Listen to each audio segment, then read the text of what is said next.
नमस्कार, आर के study point YouTube channel पर आप सभी का स्वागत है। दोस्तों, दिवाली बीत चुकी है। दिवाली के बाद कई राज्य सरकारें अपने अपने राज्यों में स्कूल खोलने की तैयारी में लगी हुई हैं। आप सभी को बता दें, कोरोना काल में लॉकडाउन के कारण 7 महीने से भी ज़्यादा समय से स्कूल कॉलेज बंद हैं। सरकार की अनलॉक प्रक्रिया के दौरान 15 अक्टूबर से कई राज्यों में स्कूल खोले गए थे। इसके लिए सरकार के दिशा निर्देशों के अनुसार राज्यों ने अपने राज्य में अलग अलग SOP तैयार की है। वहीं दिवाली के बाद भी कई राज्य अपने अपने राज्यों में स्कूलों को खोलने की तैयारी में लगे हुए हैं। आप सभी को बता दें कि बेसिक शिक्षा परिषद के स्कूलों को खोलने की SOP तैयार हो रही है। फिलहाल शासन स्तर पर अभी कोई अंतिम फैसला नहीं लिया गया है। महाराष्ट्र सरकार ने दिवाली के बाद स्कूल खोलने का फैसला लिया था।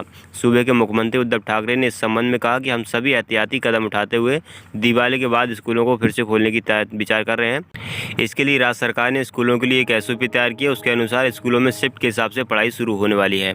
अगर राजधानी दिल्ली की बात करें तो यहाँ कोरोना वायरस के मामले लगातार बढ़ रहे हैं। राज्य में नागरिकों की सुरक्षा को ध्यान में रखते हुए राज्य सरकार ने अगले आदेश तक सभी स्कूलों को बंद रखने का फैसला लिया है।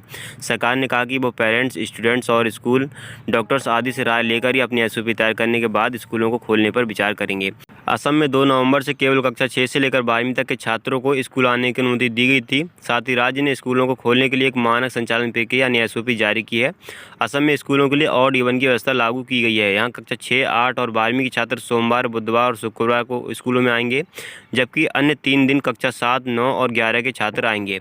आंध्र प्रदेश में भी 2 नवंबर से चरणबद्ध तरीके से स्कूलों को फिर से खोल दिए गए हैं। कोविड-19 प्रोटोकॉल का पालन करने के लिए दिन प्रतिदिन के कार्यक्रम से लेकर मिड डे मील में भी बदलाव किया गया है। यहाँ सरकार की मानक संचालन प्रक्रिया यानी SOP के अनुपालन में एक सुरक्षित वातावरण सुनिश्चित करने के लिए सभी सावधानी बरत रहे हैं। आंध्र प्रदेश में कक्षाएं सुबह 9:15 से दोपहर 1:45 तक लगाने का प्रावधान किया गया है। प्रत्येक कक्षा में सोशल डिस्टेंस का पालन करने के साथ कक्षाओं में केवल 16 छात्रों को बैठने की अनुमति दी गई है। इसे देखते हुए शैक्षणिक वर्ष को 30 अप्रैल तक बढ़ा दिया गया है। अधिकारियों ने कहा कि आंध्र प्रदेश में कक्षा 9 और 10वीं के छात्र सोमवार से वैकल्पिक दिनों में स्कूल जाना शुरू कर सकते हैं। अरुणाचल प्रदेश और तमिलनाडु में 16 नवंबर यानी दिवाली के बाद से स्कूल खुल जाएंगे। अरुणाचल प्रदेश में जहां 10वीं से लेकर 12वीं तक के छात्रों के लिए दिवाली के बाद स्कूल खुलेंगे। वहीं तमिलनाडु में 9 से लेकर 12वीं तक के छात्रों के लिए क्लास चलाने का निर्णय सरकार की ओर से किया गया है। इन दोनों राज्यों में स्कूल जाने वाले छात्रों के लिए मास्क लगाना जरूरी होगा। गोवा में 10वीं से लेकर 12वीं तक के छात्रों के लिए स्कूल 21 नवंबर से खुल जाएंगे।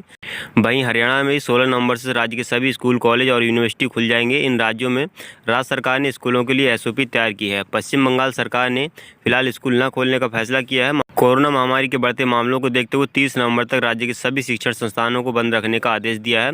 यदि 30 नवंबर के बाद हालात सामान्य होंगे तो कोविड मामलों की समीक्षा के बाद सरकार 1 दिसंबर से स्कूल खोल सकती है।